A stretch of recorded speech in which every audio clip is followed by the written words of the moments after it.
Hello, everyone. Welcome to the Real Story Podcast. I'm your host, Saggy Dix.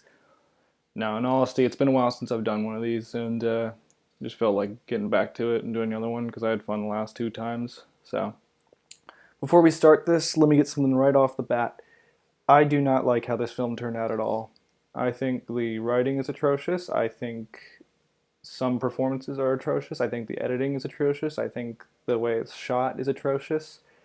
And that's all Kevin's fault, because fuck Kevin. I recognize that this film is shit, and there are a few saving factors that we'll go through as the film goes on. But I'm just going to use this opportunity to tell funny little set anecdotes and how the film came to be and what the reception was like, blah, blah, blah. So let's just start the film. The following is based on true story because Tony's actually a dick in real life. May not know that. A little bit of trivia fact for you. But, no, Tony's a nice guy. So this was one of the last scenes we shot.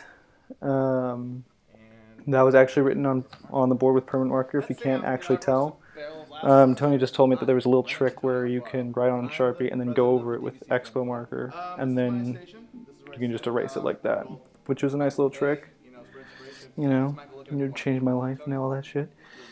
The Michael Bay desktop was a joke I thought was funnier than it actually is. I just found it hilarious that Michael Bay would be pointing at Tony the whole time. Now looking back on it, it's really not that funny at all to me. I guess that's just my old age because I'm not one of the young geezers anymore. I asked Tony to send me a few videos of him just acting like a complete idiot, and he sent me like, I want to say 5 full videos, just doing shit like that, which was very entertaining to watch. And there's a lot of good parts, and a lot of good parts throughout the film that I had to leave out for story's sake. But I would rather have left it in the film, to be honest. There's a scene where fucking Ethan's just going on about Tony, and then Tony just runs up and smacks him across the head with a pizza box, which I thought was hilarious, but I couldn't find a place to put it in, which really fucking sucks. If anyone wants to re-edit this movie, I would not be opposed. Another thing that was a first for me on this film was that we actually got a composer for this is the first film I worked on with an actual composer, who is Joseph Yang. He did a pretty good job on the score. I really enjoyed working with him on it. There are parts where me and him both play guitar and play, so that was pretty fun.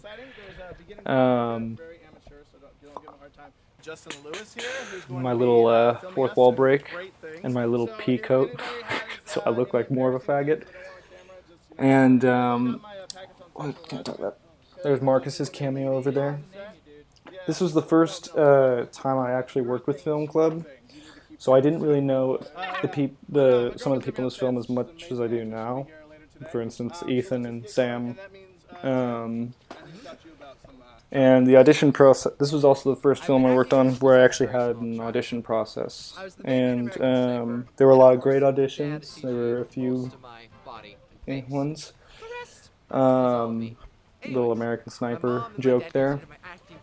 And then one thing I like doing in comedy movies sometimes is I like having things going on in the background, so that's why you saw Tony. And there are a couple points of the film I think where there's shit going on in the background, and I just like doing that because it's funny to me.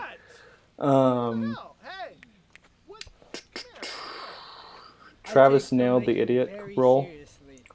A lot of people thought it was method acting, but no, I'm kidding. I mean, the guy who did the shirt video, I just didn't think he was really great line delivery. Really love this line delivery. Like how I just fucked up the word delivery. When you told me about this film, Crash Course, Tony nailed when there's like silent moments of people just doing idiotic shit. Tony really nailed the disappointed look in his face. I thought that was fucking hilarious. One thing I wanted to do for this part of the movie was put captions to what they're saying, but I was on a time crunch. I also didn't have much time to edit the film, which is why it looks like shit. But probably nothing could have saved this movie. There were like 6 writers on the film, and almost everyone had different visions as to what it was supposed to be like. So, a little bit of filmmaking advice. If you're making a film and working with a lot of different writers, do not put the script on Google Docs, because then people will go in without telling you and changing a lot of shit the day before shooting, which I fucking hated. I'm not going to mention any names, but you know who you are. Ethan absolutely nailed his audition. When I wrote the script, or an early draft of the script, the writer was just this like shy-ass character who really didn't have any place in the film. And Ethan just came in and just nailed that role like that. I'll put up a little clip from the audition. But he did a really fucking great job. He made that role into a completely different character than I envisioned in the best possible way. He looks so fucking stupid. God damn. And he went from playing this to, what was the next film he was in? I think the next film he was in was Takamoto. And he played a similar character, except he was more self-aware in Takamoto. This guy's just fucking insane. I want to see return. If you're listening to this, Ethan, I want to see Ethan Anders return in a proper movie. I hated shooting these scenes because it was one of the last few things we shot, and it was just so fucking lazily shot. Which that's my fault because I wasn't really in the mood to shoot these scenes. And like no one followed the script, which made editing even harder. Your best is great. So, second best is it's just so, it drags on for so fucking long, and it's just, you can't really, goddamn, they won't even get to the point. It takes them like 30 seconds into the scene to get to the point. That is actually how Kunal's name is spelled. I saw his birth certificate. I can confirm that is how it's spelled. Only 2 people auditioned for Kunal's role, which was Kunal and this guy named Dennis. And the role of the editor was supposed to be like this kind of supportive friend of Tony. And Kunal got the closest. And the other guy who auditioned, he had this just really condescending attitude, which might have come from actually working with Tony. I mean, Tony's a great guy. I'm not talking shit about him. I am saying that the guy who auditioned doesn't like Tony for personal reasons. I don't know. Then they just argue for 2 minutes, Kunal and Tony in the movie. What we were trying to establish was that Tony was just really, really self-absorbed and believed that his work was genius, like Citizen Kane level shit. And he has the little temper tantrum right there. The temper tantrum moments I actually really liked. It would just, I just wish they would hit a lot sooner and like not drag on. This was the last day of shooting right here. You can tell because later in. Oh God. Golly, I'm good at fight. Oh, I may have God. crossed a plane and who was still killing dozens of people. Why, Lord, why? Tony's face is the only reason to see it. It's funny. Oh no, not the only reason. As long as I get You'll see Ethan comes in out of like, he just stumbles into frame out of fucking nowhere. It's fucking hilarious. And Tony goes over and gives a little pep talk. Stacy, her character, I was not really satisfied with pretty much any of the auditions I was getting for the girlfriend, the actress character. And then Stacy was one of the last auditions today. She came in and just nailed what the character was originally. And originally she was going to be just this, not goth chick, but she was going to be like just this emotionless character who really just like hated everything. Like how Aubrey Plaza is, you know what I mean? And then she breaks character right there. And you could tell it's shot later on because Ethan has a beard. off my set. Okay. And What? It doesn't matter where Sam is. yeah, Listen this. to me, Tim. You did a good job, buddy. You think that's a good job? I created it. You. And then Ethan got a little too cocky. It's not crappy yeah. acting. It's crappy writing. But I like how The it's vomit like half is of his on the shirt. page. I had to like That's hide a what cut are you doing? because What the hell is this? the rest of the scene dragged on too long, so I had to hide a cut by zooming in onto Stacy's face. Ethan was the best part of the scene, though. He fucking falls over. Come on. This was the. I think this was the first thing we shot. Dude, we're being This scene right here. Tim, you exploded at Ethan and you don't know what the That's hell why you're there's so doing. many camera angles as opposed to the rest of the film, which is just one takes. You're an asshole. I don't even know you anymore. And No, it's not. then the car rolls up, and we were originally. This was where we were originally going to have a little cameo where Richard, who was like our film club supervisor, was going to be Stacy's dad, but we never really talked to Richard for some reason. I can't remember why I didn't talk to him about it. But Joseph was driving the car, and he shows up later on in the film, but you don't know it's him in the car. He's just a different character. God! What are you doing? Knall shows up What are you again.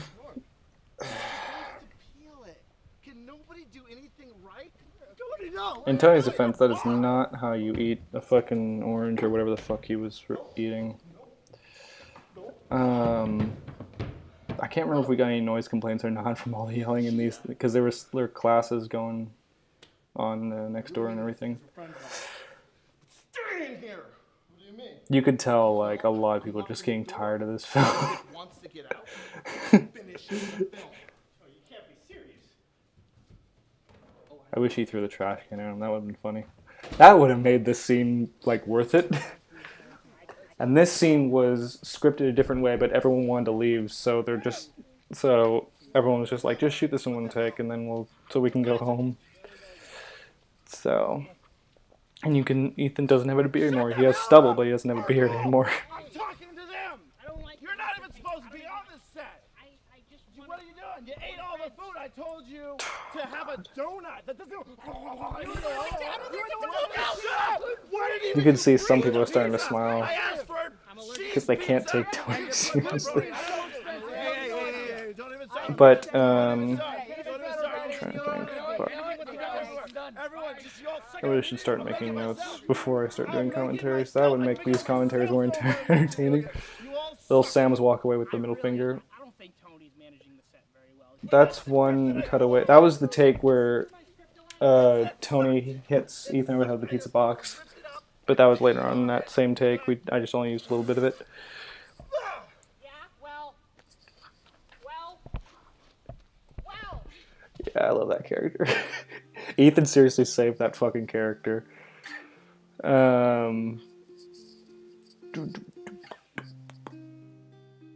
See, another thing too is like on the first day of shooting, it was raining buckets, and it didn't really work for the scenes we shot there, and then I mean, and this little sad montage, it would have been great if it fucking rained. That would have just like made it all the more cliche. I don't think I was even there. Was I?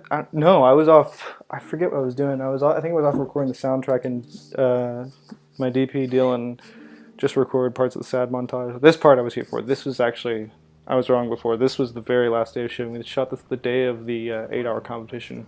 The day we shot Tie Your Shoes, which is a different film that's much better. So go watch that instead of this. I can tell. I thought it'd be funny if Tony was trying to have this meaningful scene where he feels bad about himself, and then just this guy who spoke a different language was just cussing him out. I also just wanted the excuse to have someone speaking a different language and use subtitles. This scene is probably the most unnecessary. Well, not the most unnecessary, but the one scene that like drags on for way too long when there could have just been a short scene that was like 10 seconds of Tony realizing that he fucked up and that Knall was still in the fucking editing room.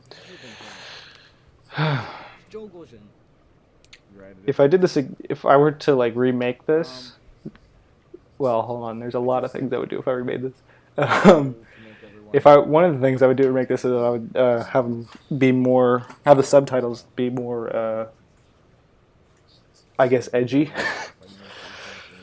But this scene's all in one shot. It gets super fucking boring. He won't return my phone calls. Ethan and Travis, I think keyed my car. Keyed the car. I like that. We should have shot them keying Tony's car. Fuck! And he just like, even when he realizes Canal's in the editing room, it's not this like, oh shit. It's more like, oh yeah, that's right. I locked a guy in a editing room against his will. Oh yeah. Well, I would have put more trash. If I had more time, I would like to put more trash around Canal and make it look more like he's been living there instead of just like a random floor and like 4 fucking glass or plastic cups of piss or some shit. And he actually spilled on the floor, which was funny. And this scene's fucking awful to shoot too. I just hate any scene in editing room, really. He's just basically like talking to a fucking brick wall at the beginning of the scene. Canal doesn't even say anything. And even worse. And Canal's trying to give like this deep, meaningful monologue, and Tony's just like, Tony was telling me later on he was just trying not to fucking laugh. You could see him smiling. So, and Canal's like, and we had to use a cutaway. I just let it all just sink in too much, and it I forgot. What does Tony's shirt say again? Is it fucking Top Dog? Tony loves Top Dog. Oh god, that gut's so fucking awful.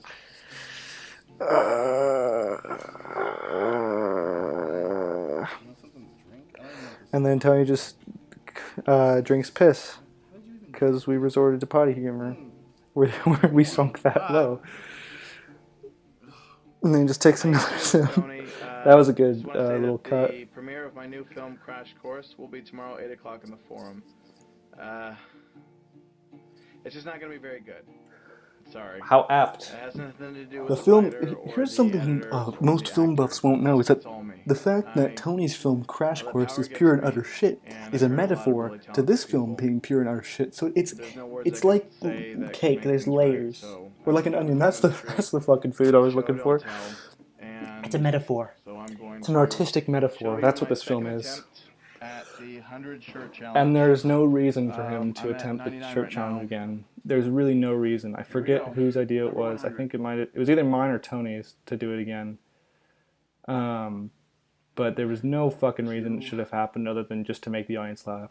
The audience actually laughed more than I thought they would for the movie, which I was surprised by. The audience was fucking adoring Tony's little scenes. There's Sana's cameo where she gets fucking locked in the room against her will. We got one. What the fuck? This scene, you can tell like I was really starting to get tired of shooting this scene because my brother we shot this the beginning of Thanksgiving week, and my brother came down and I wanted to go see my brother, so I was just trying to shoot this as fast as possible. This is, I will say, out of the whole movie, this is the scene with the best editing. That is not saying much at all. One thing about this film that I wish would have happened that would have been better than this film. The next semester we plan to do a real story 60-minute segment where it's like, where are they now? And it would fast forward like 10 years later where Ethan's character's a crackhead and like fucking Sam's I forget what everyone's background was. I think Tim's was like I forgot, use your script as toilet paper. Just nods confidently. I think Tim was the only famous actor in the Where Are They Now thing. He was the only one that had any success. And then fucking God, I can't remember what everyone else was. I just know that for sure that Ethan was definitely a crackhead in the Where Are They Now movie. And then Canal's fucking looking every fucking other direction other than what's going on in the scene. He's looking at the poster for Winter's Journey. Sam was. Oh, I forgot to even talk about Sam.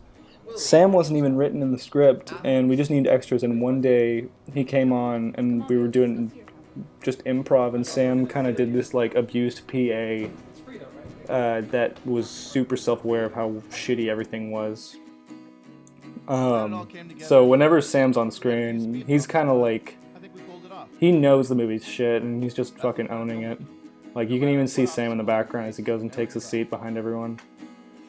Film Club represents unity, collaboration, and friendship. Sorry, I got a And I text. think it speaks wonders. Don't you? This final scene I actually do like how it turned out, and part of that is because of Joseph's score, which I really enjoyed. I didn't even use all of it. And then fucking, we got one person who was in Film Club. Her name's Summer, who does a lot of animation. She did that little bit burst of animation as Tony's logo. And then the credits drag on too long because I was trying to make it so Crash Course in its entirety could play. And I didn't actually direct this movie. Michael Stepp, who did sound a lot on the film, would take the actors off when we were off shooting different things. And then he would just shoot really intentionally shitty scenes. And it's so fucking stupid. In the best possible way. Like, it really is fucking god-awful. If I did it again, though, I would make it so we don't get to see Crash Course. Because I think that's a lot more poetic. And it leaves, like, it's up to the audience's fucking interpretation of the film. And then here's a Vietnam War scene with no guns. And fucking Michael gets wrecked the second he steps out. That's the one. And it's all like one extreme long shot. It's just a big ass wide shot, and there's no close-ups for this emotional death scene. Michael fucking gets blown off. He just fucking dies. And then he just screams, "You're my best friend!" Like, and then the badass plane cockpit, just shot in the dead of winter.